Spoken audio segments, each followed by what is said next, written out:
Retailers are counting on ringing up big money this holiday season, but for some Americans, there might not be a merry season for their money. Here to help is Dr. Erika Rasure. She's the Chief Financial Wellness Advisor at Beyond Finance. Doctor, you are watching for cases of fear of missing out, FOMO, which drives people to overspend. What can you tell us? We know from our survey that overspending is deeply emotional, with 65% of people unsure of how much is safe to spend this holiday season.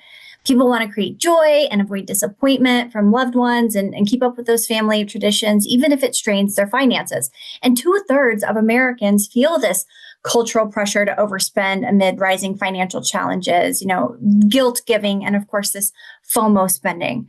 And, in fact, over 52% have told us that they bought gifts purely out of obligation, spending over $250 already on guilt giving. How much is social media triggering people to overspend?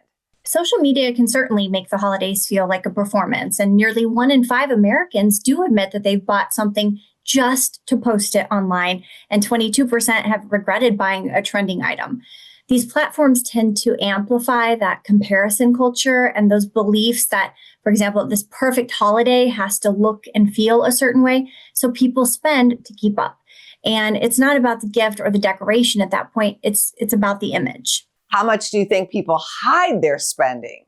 It happens pretty frequently. And the reason that is a lot of people hide their spending because they feel ashamed, not necessarily because they were trying to be dishonest, but our data does show that 25% of people in relationships have hidden already or plan to hide their holiday spending because they don't want to be judged or cause stress, especially when emotions are already high this time of year. What are some other tips to avoid FOMO and keep that spending under control?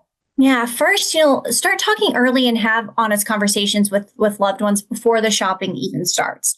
Second, pause before purchase and begin to notice any kind of emotional triggers that show up that might drive that impulse shopping or that comparison spending.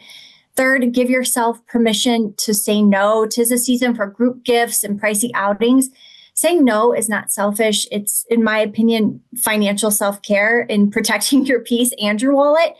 And really, at the end of the day, remember that you define what matters most this season. When you let your values lead instead of pressure from outside sources, people feel more joy and less guilt when it comes to their spending. And, you can absolutely learn more by visiting beyondfinance.com's financial wellness section. We've got some great free tools, some guides and resources, including our holiday spending tip sheet.